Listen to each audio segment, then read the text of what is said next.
Hello guys, welcome to my YouTube channel. এখানে আমি আমার লাইফে নেওয়া অথবা অ্যানালাইসিস করা বিভিন্ন পেয়ারের জন্য ট্রেড প্ল্যান করা আমি এখানে আপলোড করি। আমি কেন প্ল্যান করলাম, মূলত এটা আমার জন্য একটা ভিডিও জার্নাল। সো আপনারা আমার সাথে চাইলে আমার ট্রেডিং স্ট্র্যাটেজিগুলো ফলো করতে পারেন, দেখতে পারেন আমি কিভাবে চিন্তা করছি, আমার সাইকোলজি আপনার সাইকোলজি মিলে কিনা।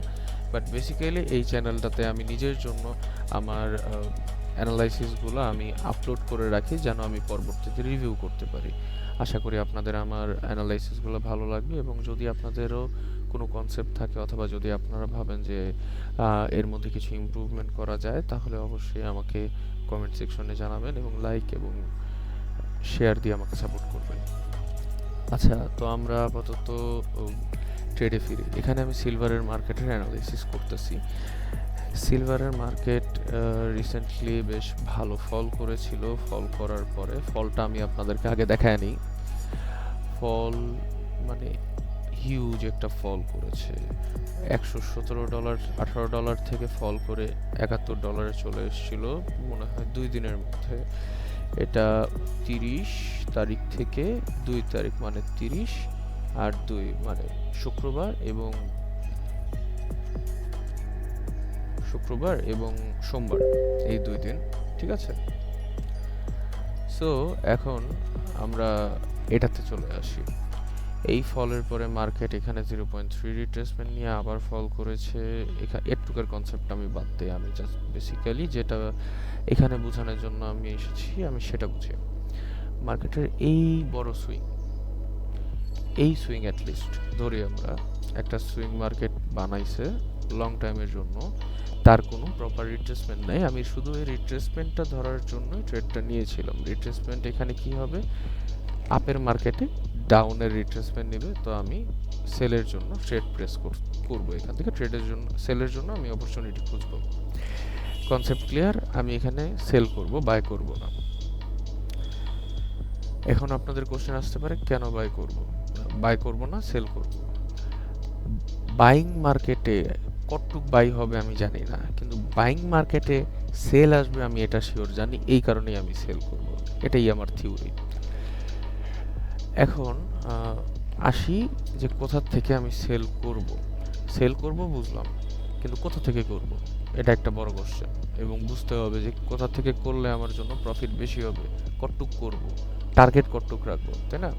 এখন আমি আপনাদেরকে দেখাই কিভাবে আমি টার্গেট সেট করেছিলাম। আমার মূলত আমি এটুক সুইং আমি ফার্স্ট অফ অল নোটিস করি। এটুক সুইং যখন আমি নোটিস করি, আমি দেখলাম আচ্ছা এটার কোনো রিট্রেসমেন্ট নাই, এটুক তখনও ক্রিয়েট হয়নি। তখন আমি বুঝলাম যে আচ্ছা রিট্রেসমেন্ট হয়নি, তাহলে এখানে অপরচুনিটি আছে যে আমি এখান থেকে সেলিং করতে পারি। এখানে যদি আপনারা খেয়াল করেন, এটা 1 ঘন্টার ক্যান্ডেল, কিন্তু এখানে মার্কেট যখন আসে মার্কেট রিভার্স নেওয়ার ট্রাই করে। আমার একটা থিওরি, এটা অনেকেরই থিওরি হয়তো, কিন্তু আমার এটা যে আমি প্রথম রিট্রেসমেন্টে কখনো এন্ট্রি নেই না, আমি সেকেন্ড রিট্রেসমেন্টে নেই, থার্ড রিট্রেসমেন্টে নেই, ফার্স্টে কখনো নেই না। কারণ ফার্স্টেই ম্যানিপুলেশন হবে, ম্যানিপুলেশনে সবাই ঢুকবে যেখানে আমি ঢুকতে যাব না। সো এটা আমার থিওরি। অনেকেরই এরকম থিওরি আছে, আবার অনেকের নেই। যার সাথে মিলছে মিলছে, যার সাথে মিলছে না ওইখানে আর্গিউ করার কিছু নেই। ভাই আপনি যদি করে পারবেন, আমি পারি না। আমি ফার্স্টে ঢুকি না, আমি সেকেন্ড টাইম ঢুকবো। ওকে, ফার্স্টে আসছে ঠিকই, বাট সে কিন্তু প্রপার রিট্রেসমেন্ট নেয়নি। পরবর্তীতে আবার মার্কেট উপরে যায়, মার্কেট এখান থেকে আবার ফল করে। এখান থেকে আপনারা যখন খেয়াল করেন মার্কেট অ্যাটলিস্ট এই পুরো সুইংয়ের 20%, এই লাইনটা হলো ফিবোনাকি রিট্রেসমেন্টের 0.2, তো 20% ফল করে। আপনারা যদি এখান থেকে এন্ট্রি নেন, এখানে কয়টা বাজে তখন, রাত বাজে 2টা, এখানে 3টা। আমি এখানে হয়তো আমি এন্ট্রি নিতে পারতাম না 3টার দিকে। ভাই আমি ঘুমাই, আমি মানুষ, আমি 3টার দিকে কখনো ট্রেড নেই না। 3টার দিকে কোনো রিজনও নাই ট্রেড নেওয়ার। 3টার দিকে নিউ ইয়র্ক সেশন শেষ, এত ওখানে আমি কেন নিব, আর আমি ঘুমাবো ওই সময়, সিম্পল। এরপর পরের দিন আমরা যাই, পরের দিন 3টা 4টা 5টা 6টা 7টার দিকে ফল করেছে ঠিকই, বাট এখান থেকে এখানে ডাইরেক্ট অর্ডার ক্রিয়েট করছে। ভাই এখানে অর্ডার ক্রিয়েট করতেছে এই রেঞ্জটার মধ্যে, দেখেন অর্ডার যে ক্রিয়েট করছে, কিভাবে বুঝবো? এই এই ক্যান্ডেলটার হাই অ্যান্ড লো কোনো ক্যান্ডেল ব্রেক করছে না। সবগুলা ক্যান্ডেল 1 ঘন্টার ক্যান্ডেল কিন্তু 1টা 2টা 3টা 4টা 5টা 6টা পর্যন্ত এই ক্যান্ডেলটা কেউ ব্রেক করেনি। 6টার পরে 7টার দিকে ব্রেক করছে।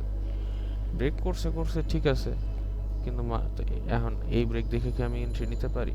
মোটেও নিতে পারি না। কারণ হ্যাঁ, অবশ্যই নিতে পারি, কারণ অবশ্য মার্কেট নিচে গেছে, আমি 15 মিনিটে গিয়ে একটা ট্রেড নিতেই পারি। তো ধরেন আমি ট্রেড নিছিও, ধরেন নেওয়ার পরে এখানে ক্যান্ডেলের ব্রেক কই হয়েছে? এখানে হয়েছে, রাইট? এখানে বাজে 12টা 15। আমি ধরে নিলাম আমি এখানেই আমি ট্রেড নিছি, আমি ওইগুলাতেও বাদ দিই। এখানে ক্যান্ডেলের ব্রেক হয়েছে, আমার থিওরি অনুযায়ী আমি এখানেই তো ঢুকবো নাকি? ওকে, এখানে ঢুকলাম। আমার টার্গেট কই থাকবে? আমি টার্গেট দিব 1:2 মিনিমাম, 1:2। ওকে, বাহ, মিট হয়ে গেছে।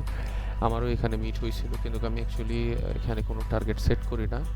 আমার টার্গেট অন্যরকম ছিল। আমার টার্গেট ছিল বেসিক্যালি যে আমার এই পুরা সুইংয়ের 0.3% এখানে আমি ক্যাচ করবই করব। তো এখানে তো 0.3 হয় না, বাট এখানে কিন্তু আমি চাইলে 1:2 নিতে পারি, এবং আমি নিছিও। নিছি বলতে আমার যখন এই ক্যান্ডেলটা ব্রেক হয়, এই যে এই ক্যান্ডেল ব্রেক হয়ে উপরের দিকে মুভ দেয়, আমি তখন এখান থেকে বের হয়ে এই পর্যন্ত 1:4.43 একটু করে আমি প্রফিট বুক করছি। দেখলাম যে এখান থেকে মার্কেট রিভার্স নিছে। আচ্ছা, আমি ওয়েট করি। এখন আমি 1 ঘন্টার ক্যান্ডেলে গিয়ে আরো ভালোভাবে বুঝাই। এখান থেকে দেখলাম মার্কেট রিভার্স নিছে, এখান থেকে ফল করেনি। এটা এরকম কোনো ফলিং আসে নাই। এখান থেকে মার্কেট রিভার্স নিল। এটা হলো 25 তারিখ, এটা 24 তারিখে, কিন্তু এটা 25 তারিখ। 25 তারিখে মার্কেট বুলিশ। আচ্ছা, 25 তারিখেও মার্কেট যখন এখানে আসছে, তখন আমি চিন্তা করতে পারি, আচ্ছা মার্কেট একবার নিল, দুইবার গেল, তিনবারও গেল, রিভার্স নিল না, 4বারের সময় তো যাবে।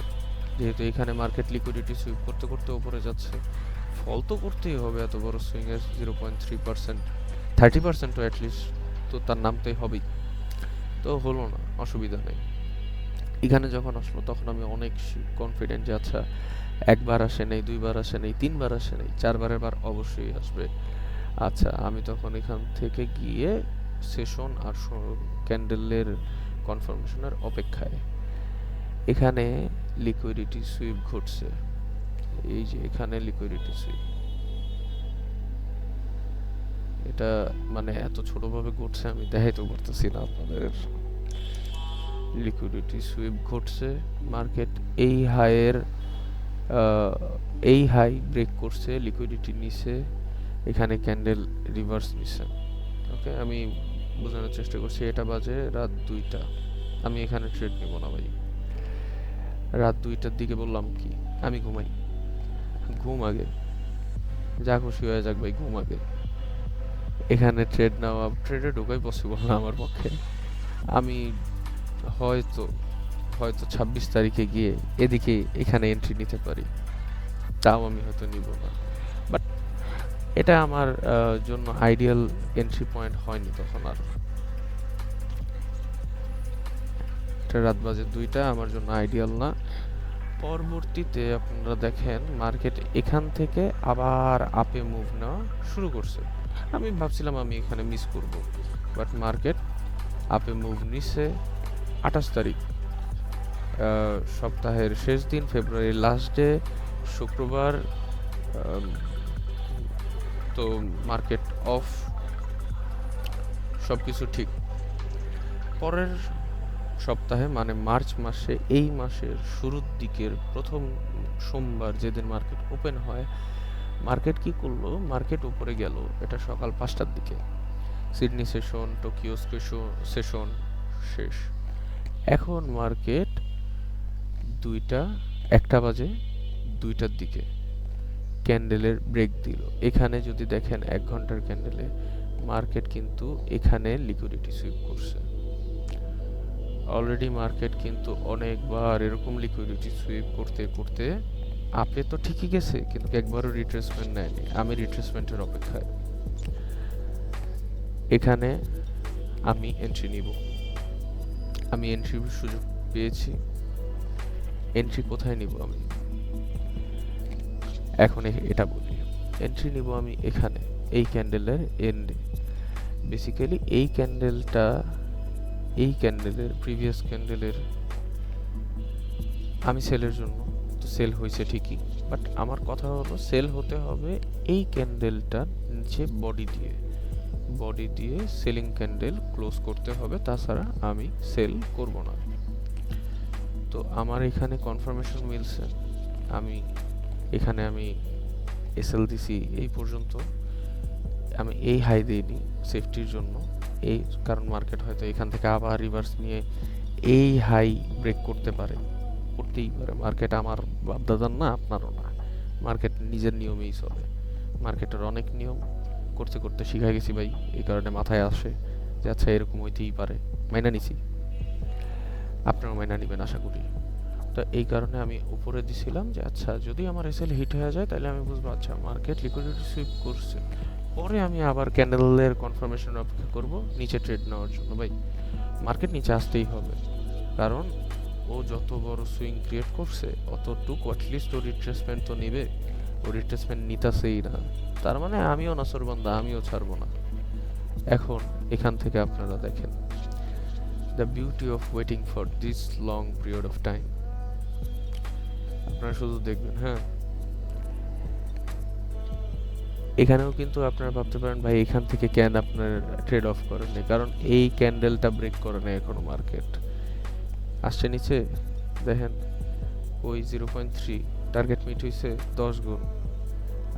যদি আপনারা এক্সনেসে যান, এক্সনেসে গিয়ে পেন্ডিংয়ে যান, এখানে পেন্ডিংয়ে গিয়ে এটা মেজারমেন্ট করেন 0.1 লটে আপনার এখানে, আমি যতটুকু মনে আছে আমার $30 কি $33 আসে, আর এটা 10 গুণ, কমসে কম এখানে $300 0.01 লটে, 0.01 লট বলতেছি কিন্তু। এখন আপনার যদি 1 লট হিসাব করেন $33,000 এখানে কতটুক টাইম, আমি আপনাকে টাইমও মেজর করে দেখাইতে পারি। ঠিক এই পর্যন্ত তো, হ্যাঁ এটা মাত্র 7 ঘন্টা 45 মিনিটে। যারা স্ক্যালপিং করে তারা আরও এটা তাড়াতাড়ি পেয়ে গেছে। ভাই আমি এখানে সুইং ট্রেড করি, আমার 7 ঘন্টা লাগুক, আমার আফসোস নাই। আর যখন এরকম মার্কেট আমার কথা শোনে এবং দেখতেছি বড় মুভ আসতেছে, তখন ভাই আমার ঘুম আর থাকে না। আর এটা একদিনের মধ্যে করছে, একদিনে লন্ডন আর নিউ ইয়র্ক সেশনের মধ্যে করছে, এবং মার্কেট আরও নিচে গেছে, আর এটা হিউজ নিচে গেছে। আপনারা বুঝতেছেন এইখানে একটুকেই যদি $300 হয় তাহলে একটুকে কি বলবেন, $600। এটা 0.01 লটের কথা বলতেছি, ঠিক আছে? বারবার মাথায় রাখবেন লট সাইজে 0.01 অনেক ছোট্ট, মানে একদম মানে সবচেয়ে লোয়েস্ট।